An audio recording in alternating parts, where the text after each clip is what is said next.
you told me a number of times during the off season leading into spring practice, you were like, this football team, like this is the least recognizable LSU football team I've ever seen. I don't know who's going to be where. They just got a bunch of players they got to sort out.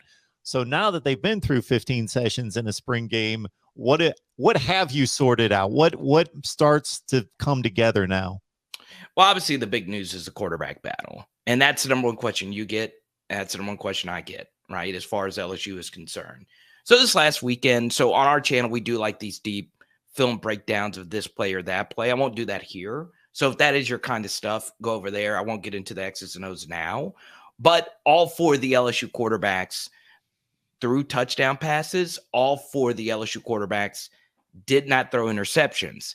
Now, Mark, that was somewhat by design because LSU did not play any exotic coverages. Very rarely did they do anything outside of man coverage with 2 high or 1 high safety. So just to use an analogy, it was kind of like batting practice, right, for the quarterback. They knew a fastball was coming. They knew the coverage. So it led to very explosive performances. But by far, the guy who had the most zip on his passes, the guy who had the best day was Garrett Nussmeier. And that's a very interesting thing, Mark. Of the 4 quarterbacks, Garrett Nussmeier was by far the favorite to transfer out of the 4. Now we don't know what's going to happen. And, there was so much news about Miles Brennan coming back to LSU. And then you have Jaden Daniels transferring over from Arizona State. And Jaden had an up and down, but very productive career at Arizona State. And then, of course, Walker Howard, the first top 50 quarterback in the state of Louisiana since Ryan Perlew. He had a bunch of hype coming in. One of LSU's best receivers was his teammate in high school, Jack Besh. So nobody was really talking about Garrett Nussmeier. And this was a top 100 quarterback who's the son of a longtime offensive coordinator who was amidst a very interesting controversy at the end of the year regarding his red shirt.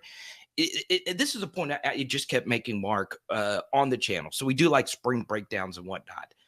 If you strip everything away from the quarterbacks, what you know about their recruiting rankings, what you know about their career stats, what you know about them and their experience, and you just looked at them and you just went out and saw the quarterbacks just practice, you would think Garrett Nussmeier was the best because his arm does right now look like it has the most pop.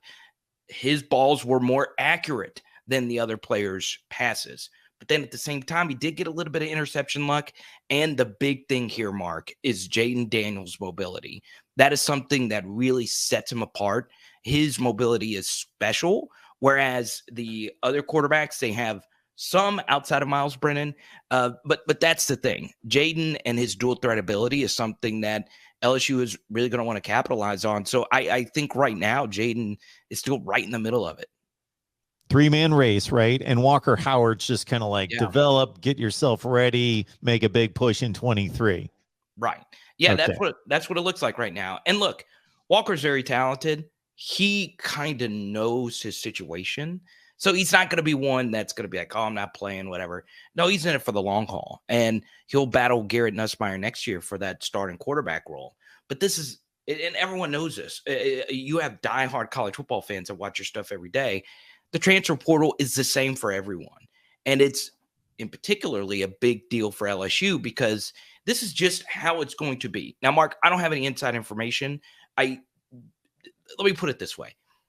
Now with the way college football is, if I'm an assistant coach and I am watching the LSU spring game, and for those that don't know, coaches have assistants and analysts that watch all these other spring games, that keep an eye on everything else that's going on in college football. If I'm an assistant coach and I see Garrett Nussmeier balling out, which he did. Once again, coverages are really simple, but he looked really good.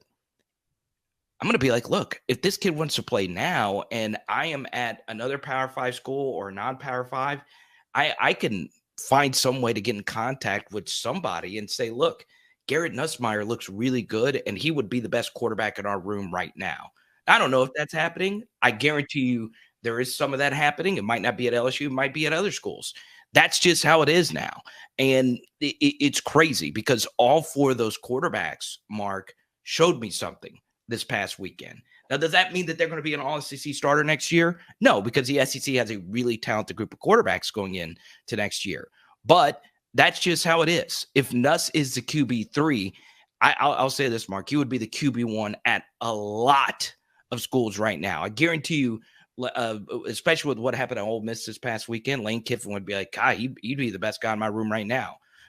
There's a lot of schools that would say that right now by Garrett Nussmeier. So it's a really fascinating quarterback battle. It's a very deep quarterback battle, and we'll see what happens, and we'll go from there. I can think of a school in the Pac-12 that used to be quarterbacked by an LSU quarterback right now. They've got a couple inexperienced quarterbacks going at it right now. They got no production coming back. That would be for the taking, I believe.